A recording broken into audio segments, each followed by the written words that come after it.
हमने आपको खबरों में बताया था कि किस तरह से तेजस्वी यादव 80 की संख्या प्राप्त करते ही अपने सहयोगी दलों के साथ 116 की संख्या पर पहुंच गए हैं और जो जरूरी विधानसभा में आंकड़े हैं उसमें से 6 कम है, यानी कि अगर 6 सदस्य उनके साथ आ जाएंगे तो उनकी सरकार बन जाएगी। इसके जुगाड़ में कहा जा रहा है कि विभिन्न तरह की योजनाएं लगाई जा रही हैं, लेकिन इसके इतर एक और बड़ी बात बिहार और बिहार की राजनीति में घटित होने वाली है। जुलाई में भाजपा और जदयू के 7 सीटें खाली होने वाली है। 7 ऐसे उनके एमएलसी हैं जो कि छुट्टी हो जाएगी और उनका कार्यकाल समाप्त हो रहा है।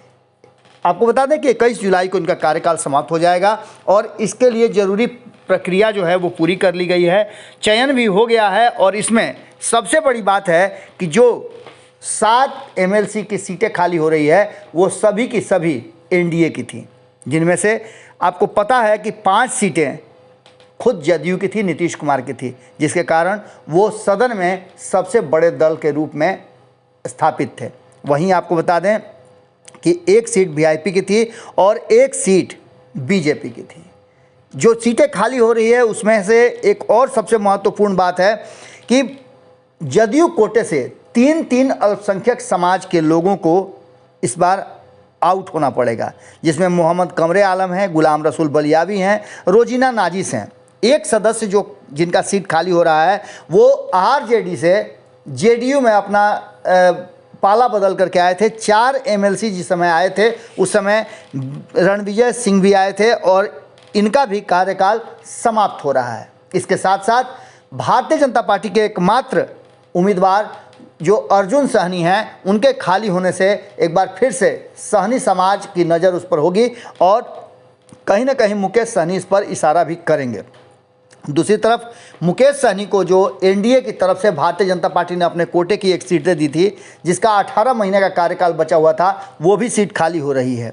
इन सब के बीच में आपको बता दें कि पूरा मामला अब तेजस्वी यादव के हाथ में है और तेजस्वी यादव की मनोकामना भी पूरी होने वाली है। इन 7 सीटों में से 4 सीटें एनडीए के खाते में गई थी, जिस पर कि चुनाव हो चुका है।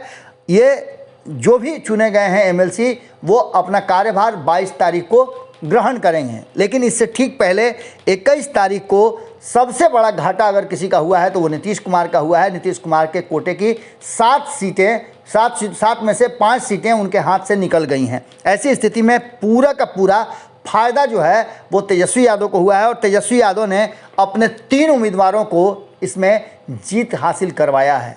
ऐसी स्थिति में आप समझ सकते हैं कि नीतीश भाजपा की 7 सीटों के खाली होने के बाद कहीं ना कहीं तेजस्वी यादव की मुराद भी पूरी हो रही है और विधान परिषद में भी अब वो एक बड़े दल के रूप में सामने रहेंगे और मजबूती के साथ अपनी बातें रख पाएंगे। धीरे धीरे उस जगह तक तेजस्वी यादव और उनकी टीम पहुंच रही है जहां लालू प्रसाद ने सपना देखा था और इस पूरे मुहिम में कहीं ना कहीं नीतीश कुमार लगातार पिछड़ रहे हैं, एनडीए भी पिछड़ रहा है।